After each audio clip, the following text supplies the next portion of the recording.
Hi guys. Welcome to the 4-Wheel TV channel. Support us by clicking the subscribe button and pressing the notification button. Thank you.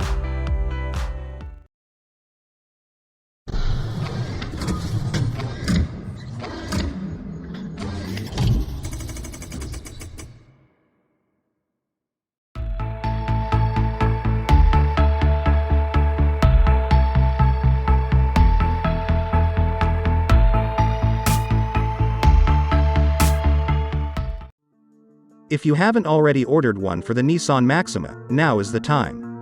The flagship sedan is getting a slight price increase for 2023, but it won't be more expensive than it is now. It is because it will not exist. Nissan is killing the Maxima at the end of 2023. The last year of production does not offer much change, and the automaker replaces the old Nissan badge with a new model. The platinum trim is less standard, as it gets semi-aniline leather seats and illuminated skid plates. All prices are also priced higher, with the base Maxima SV starting at $39,235 and the mid-range Maxima SR starting at $44,395. That's a $300 increase for both over 2022. At the top of the line 2023 Nissan Maxima Platinum is $1,100 more, starting at $45,345. All prices include a mandatory location fee of $1,095. Up to this point, it's a calm finish to a 42-year run for the getting through vehicle. It began life in 1981 as the Datsun Maxima, sending capacity to the back tires through an inline-six motor.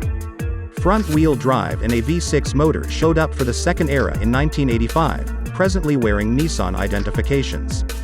That equation persevered until the end of the Maxima's life, with the ongoing model conveying a 300-torque 3.5-liter V6 driving the front wheels through a CVT. Maxima is one of the most celebrated nameplates for Nissan in North America, said a Nissan representative in an email to Motor1.com. On Wednesday, August 3rd, we declared to our representatives, providers, and sellers that the current age Maxima will end creation in 2023. As a feature of Nissan's Desire 2030 arrangement, the organization is focusing on electric vehicles and trend-setting innovations, and by 2030, 40% of Nissan vehicle deals will be completely electric, with more to be jolted. Moreover, recently Nissan reported 2 all-new, all-electric models at the Canton Get-Together plant in Mississippi. The Maxima is the most recent in a long queue of vehicles as of late ceased as SUVs and hybrids become backbone family transportation. The Chrysler 300 and Evade Charger will leave the scene in 2023. The Chevrolet Malibu is reputed to be on out, similar to the Hyundai Sonata. Portage quit selling cars in the US a long time back, yet the Toyota Camry and Honda Accord make it clear that things are not pulling back.